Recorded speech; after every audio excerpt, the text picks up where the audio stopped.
Hello everyone, this is my second video. Last video में हम लोगों ने बात किया था what is Python, what are its applications, why we are fond of intelligent computing these days. तो आज हम लोग बात करेंगे पाइथन के variable and how Python handles the memory, handles the RAM of your PC, and how it saves your data. So let us just start today's topic, that is variables and memory management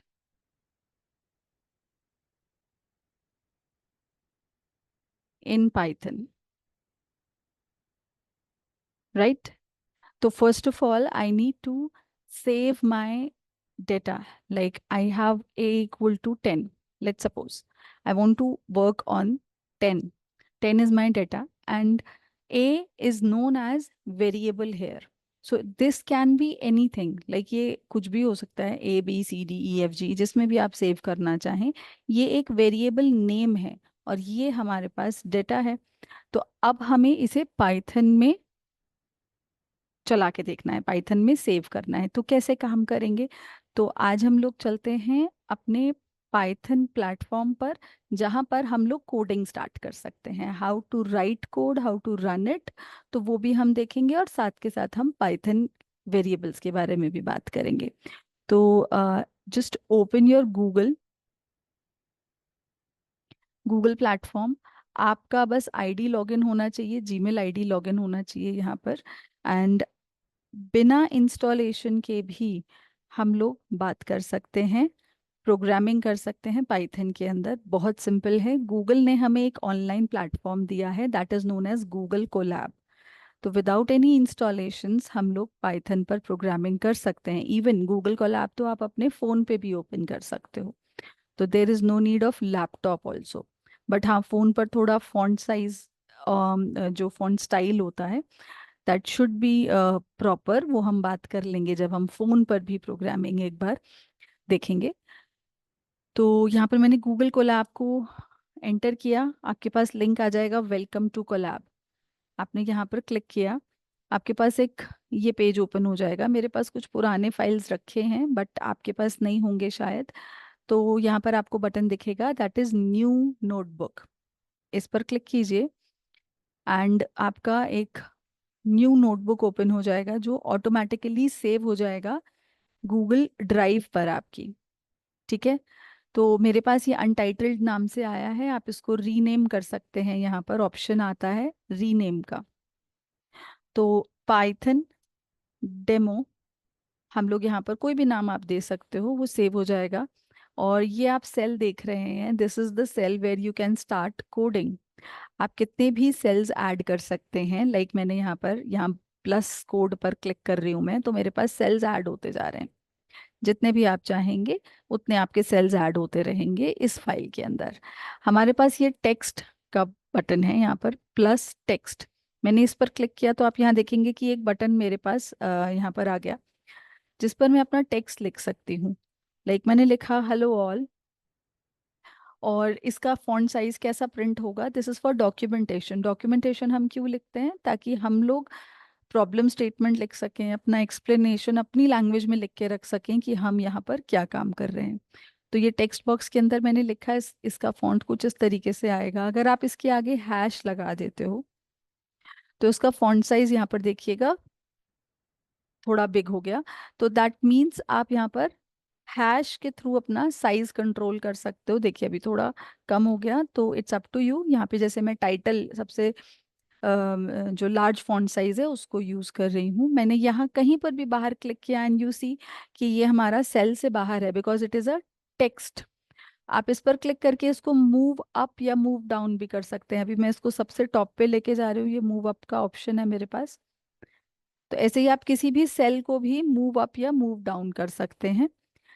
तो let's start entering the data here. I am writing a equal to 10, जैसा मैंने वहां पर लिखा था। तो a is a variable here और 10 is my data. आप एक चीज का ध्यान देंगे कि यहाँ पर मैंने ये नहीं बताया कि ये डेटा कौन से टाइप का है। लाइक अगर दूसरी लैंग्वेजेस में बात करें तो यहाँ पर हमें बताना पड़ता है कि ये इंटीजर है, स्ट्रिंग है, क्या है। यहाँ पर कुछ नहीं बताया मैंने। और दिस इज द प्ले, ये प्ले का जो बटन आपको दिख रहा है, आप इस पर क्लिक करेंगे तो आप यहाँ पर अपना कोड रन कर चुके हैं। बेसिकली ये कनेक्ट कर रहा है, यहाँ पर आप देखेंगे it is showing connecting, this is connecting with your RAM, Google cloud. और वो आपका रैम यूज करेगा थोड़ा सा। तो जिसको हम लोग, यहाँ पर टिक आ गया, यहाँ पर भी टिक आ गया, ग्रीन टिक, दैट मीन्स कि ये रन हो गया, कोई एरर नहीं आया। अगर हाँ एरर आता तो लेट्स से मैं लिखती यहाँ पर बी इक्वल टू, और मैंने यहाँ पर इसको रन किया होता तो एरर आता तो भी मुझे यहाँ शो हो जाता। यहाँ पर आप देख सकते हैं कि इसी सेल के नीचे, सेल के इनलाइन बोलते हैं इसको, सेल के इनलाइन में ही मुझे यहाँ पर एरर आ गया। और ये यहाँ पर एक एरो करके दिखा रहा है, और यहाँ पर बता भी रहा है कि it is a invalid syntax. तो पाइथन में ये भी एक अच्छी बात है कि ये एरर को बहुत जल्दी पॉइंट आउट करके वहां पर हाईलाइट करके बताता है कि यहाँ आपका एरर है, और नाम भी देता है कि this is a syntax error. ठीक है, तो मैं ये सेल अगर डिलीट करना चाहती हूँ तो मेरे पास ये डिलीट का बटन है, मुझे ये सेल नहीं चाहिए था, अभी ये सेल मुझे मिल गया। कंट्रोल प्लस, कंट्रोल प्लस को अगर आप एक मतलब प्रेस करते हैं, कंट्रोल एंड प्लस की दोनों को एक साथ में, तो आपका फॉन्ट साइज जो पूरा स्क्रीन है वो जूम इन हो जाता है। करेक्ट। तो ओके लेट, हम लोग यहाँ बात कर रहे थे वेरिएबल के बारे में। तो ए इज़ अ वेरिएबल और उसने 10 सेव कर लिया। ठीक है, तो ऐसे ही हम लोग कितने भी वेरिएबल्स बना सकते हैं, कितना भी डेटा, यहाँ पे किसी भी टाइप का डेटा हम लोग यहाँ पे सेव कर सकते हैं। तो आगे हम लोग बात करेंगे, बहुत सारे डेटा टाइप्स हैं हमारे पास जो अलग अलग तरीके से सेव होते हैं, अलग अलग प्रॉपर्टीज हैं हमारे पास, वो हम आगे बात करेंगे। बट अभी के लिए मुझे ये देखना है कि ये मेरी रैम में कहाँ सेव हुआ है। ठीक है, और मुझे जो नेक्स्ट यहाँ पर जो टॉपिक मैंने आपको जैसे लिखा मेमोरी मैनेजमेंट, कि पाइथन जो है मेमोरी मैनेज कैसे कर रहा है हमारी, तो उसके बारे में अगर हम बात करें तो लेट्स इमेजिन कि यहाँ पर हमारे पास दिस इज माय रैम। ठीक है, और इसके अंदर इस तरीके से कुछ स्लॉट्स हैं जहाँ पर हमारा डेटा सेव होता है। अग्री। मैंने यहाँ पर 10 सेव किया, वो कहीं पर भी जा करके एक बिट में जा करके सेव हो गया, और अभी इसको ए पॉइंट कर रहा है। यही तो मतलब है, मैंने अगर यहाँ पर दिया ए इक्वल टू 10 तो दैट मीन्स ए इसको पॉइंट कर रहा है। करेक्ट। तो हम ये कैसे देख सकते हैं कि ये कौन से एड्रेस पर जा करके सेव हुआ है। पाइथन में हमारे पास एक आता है आईडी फंक्शन करके, जिसको हम बोलते हैं आइडेंटिटी ऑपरेटर भी। राइट। आइडेंटिटी यानी कि ये आपको रैम की लोकेशन बता देगा। कैसे? अगर आप यहाँ लिखते हैं ID of A, A is this variable, जो भी आपने वेरिएबल दिया है जिसमें डेटा है वो आप यहाँ पर दीजिए वेरिएबल का नाम, और वो आपको यहाँ पर रैम का आपका एड्रेस बता देगा कि कहाँ पर इसने सेव किया है। तो let us just come here and हमने यहाँ लिखा आईडी ऑफ ए।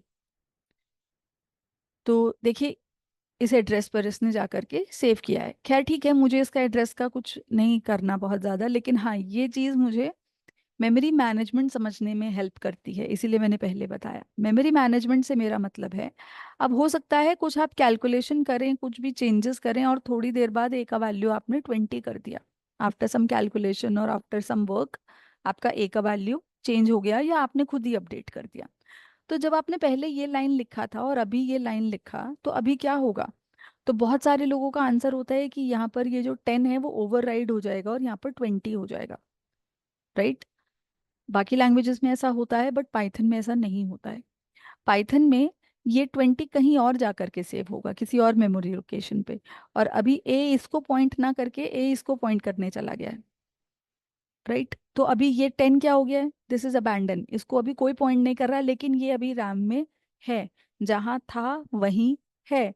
तो इस चीज को प्रूव करने के लिए मैंने फिर से चला करके देखा आईडी ऑफ ए, यानी कि अभी 20 है, तो क्या वो उसी जगह पर ओवरराइड हुआ है या किसी नई जगह पर जा करके सेव हुआ है। तो ये देखने के लिए मैं यहाँ पर वापस गई अपने प्लेटफॉर्म पे, और मैंने यहाँ पर चेंज किया। लेट्स से मैंने आई इक्वल टू 25 कर दिया, और इसी सेल में हम आगे भी लिख सकते हैं, ज़रूरी नहीं है मुझे हर बार अलग सेल यूज़ करना है। इसी सेल में मैं आगे कोडिंग भी कर सकती हूँ। मैंने पूछा अभी बताओ आईडी ऑफ ए क्या है, तो इसने देखिए अलग मेमोरी दिया मुझे, अलग स्पेस पर जा करके इसने सेव किया है, सेम पर नहीं किया है। तो दिस इज इम्पॉर्टेंट कि ये वहाँ पर ओवरराइड नहीं कर रहा है।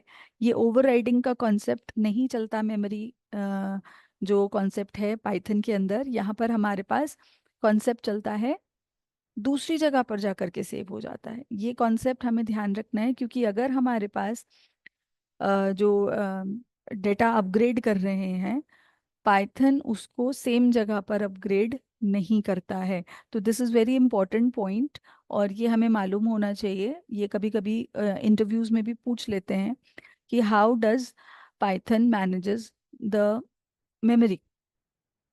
ठीक है, तो वो वहीं पर जाकर के सेव नहीं करता, ओवरराइडिंग नहीं करता। ये आपको आंसर देना है। तो आई थिंक हम लोगों ने आज दो चीज़ों के बारे में बात किया, how to enter data, how to run the code in Python, very simple, बिना इंस्टॉलेशन के भी हम कर सकते हैं, और how Python manages the memory. Okay, thank you so much for today, and happy learning.